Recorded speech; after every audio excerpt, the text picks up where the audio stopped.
Hi there, I'm Robert and you're watching Suburban Prepper.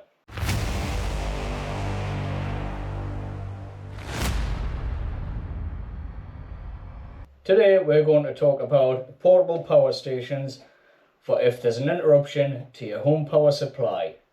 So right now we're in the middle of winter in the UK here. We are at the peak time for unplanned power cuts, high winds bring down trees onto power cables. It can happen at any time.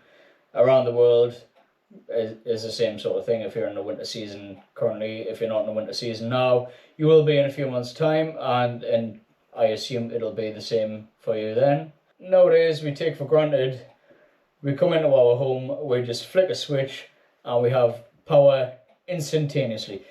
But when we have a power cut, especially in today's modern technology kind of world, it's a lot different than if we had a power cut even so much as 20 or 30 years ago. We rely on electricity a lot more for things. Even our smartphones, if they go flat, we need electricity to charge it.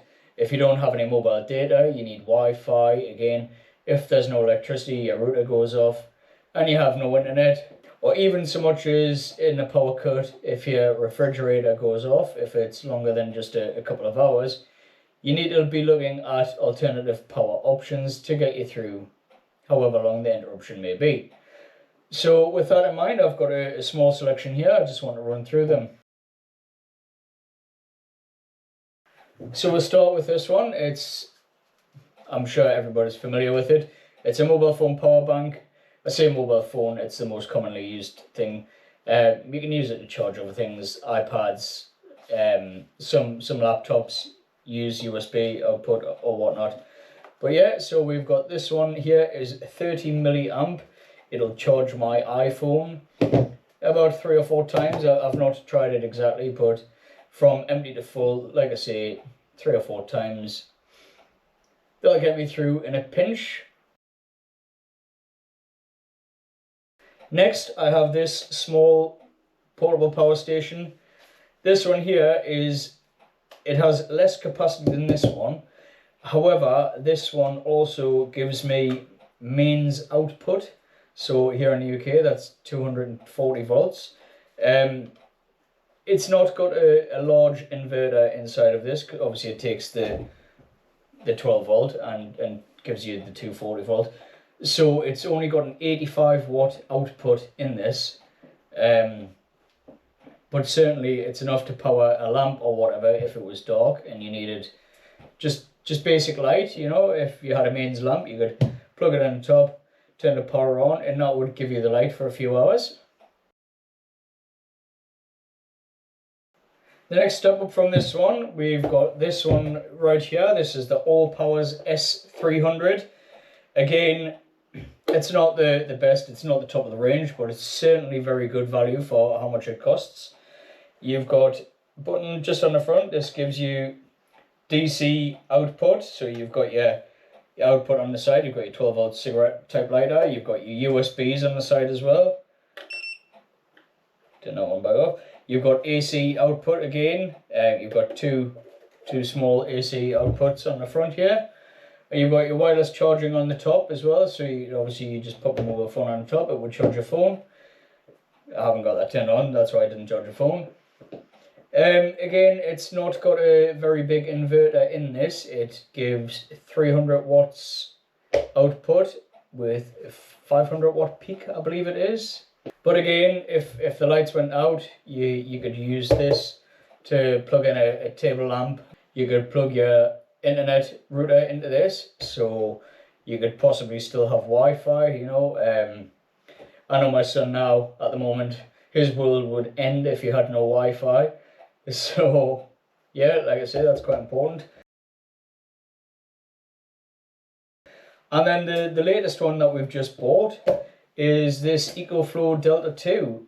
This is the biggest one that we own at the moment. There is bigger ones available, but this was quite expensive.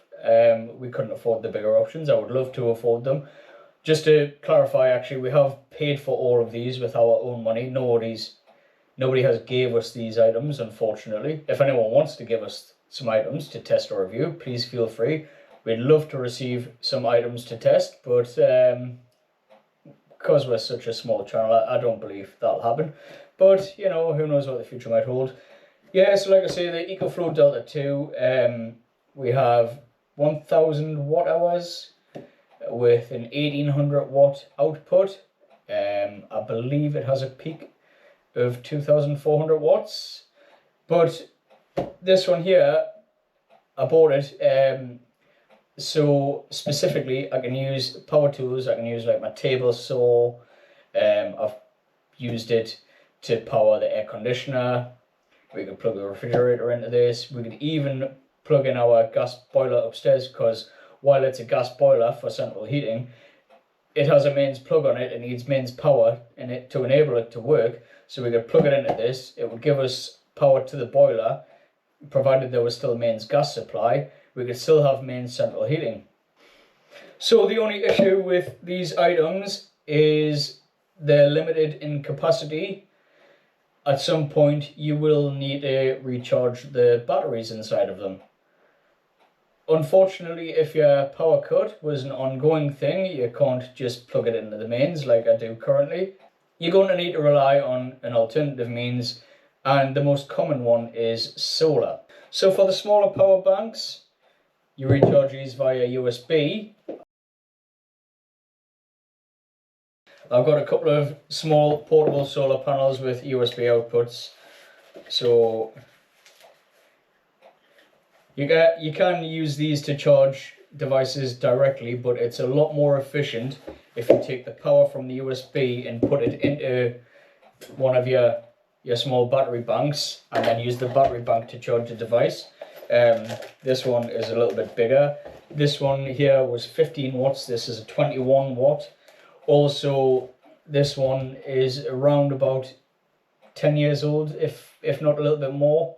So the technology in that won't be as modern as the likes of this one. This one, I purchased this last year. The good thing with this one, obviously you've got your USB outputs on here, but also this here is a 10,000 milliamp battery as well. So as well as having the outputs on the side to charge your other devices, it'll also charge the battery here, so that gives you an extra battery option as well.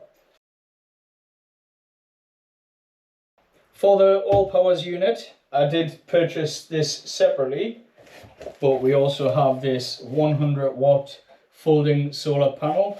It's got various different cables, and then it's got the MC4 connectors. I believe it was this one here. It plugs in the side, charges it up. Also, I've just got your standard jack. You could plug that straight in, charge it.